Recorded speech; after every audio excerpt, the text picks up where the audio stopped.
4 आठवड्याच्या आत स्थानिक स्वराज्य संस्थांच्या निवडणुका जाहीर करा. सर्वोच्च न्यायालयाचे आदेश. ओबीसी आरक्षणाचं काय? नवी दिल्ली.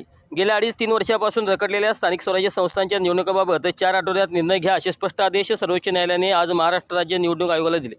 न्यायमूर्ती सूर्यकांत आणि एन.के. सिंग यांच्या खंडपीठासमोर ही सुनावणी झाली. लाहिलॉने या संदर्भातील वृत्त दिलं आहे.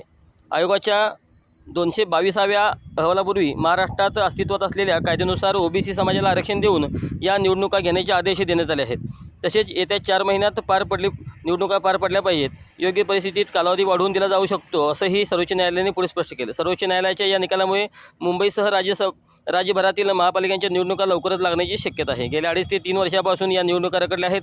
महापालिकासह अन्य स्थानिक स्वराज्य संस्थांची सदस्य संख्या किती असावी, प्रभाग रचना कशी असावी आणि प्रभाग रचना सदस्यांची संख्या राज्य निवडणूक आयोगाने ठरवावी की राज्य सरकारने आणि ओबीसी आरक्षणासहित निवडणुका व्हाव्यात की नाही आदी विविध विषयावर सर्वोच्च न्यायालयात याचिका प्रलंबित होती. ओबीसी आरक्षणासंदर्भात उद्भवलेल्या अनेक मुद्द्यामुळे राज्यातील स्थानिक स्वराज्य संस्थांच्या निवडणुका गेल्या अनेक वर्षापासून झाल्या नाहीत. त्यामुळे 2022पर्यंत स्थानिक स्वराज्य संस्थांमध्ये ओबीसी आरक्षणाची जी परिस्थिती होती ती सारखीच राहील असं न्यायमूर्ती सूर्यकांत यांच्या नेतृत्वाखालील खंडपीठाने म्हटलं.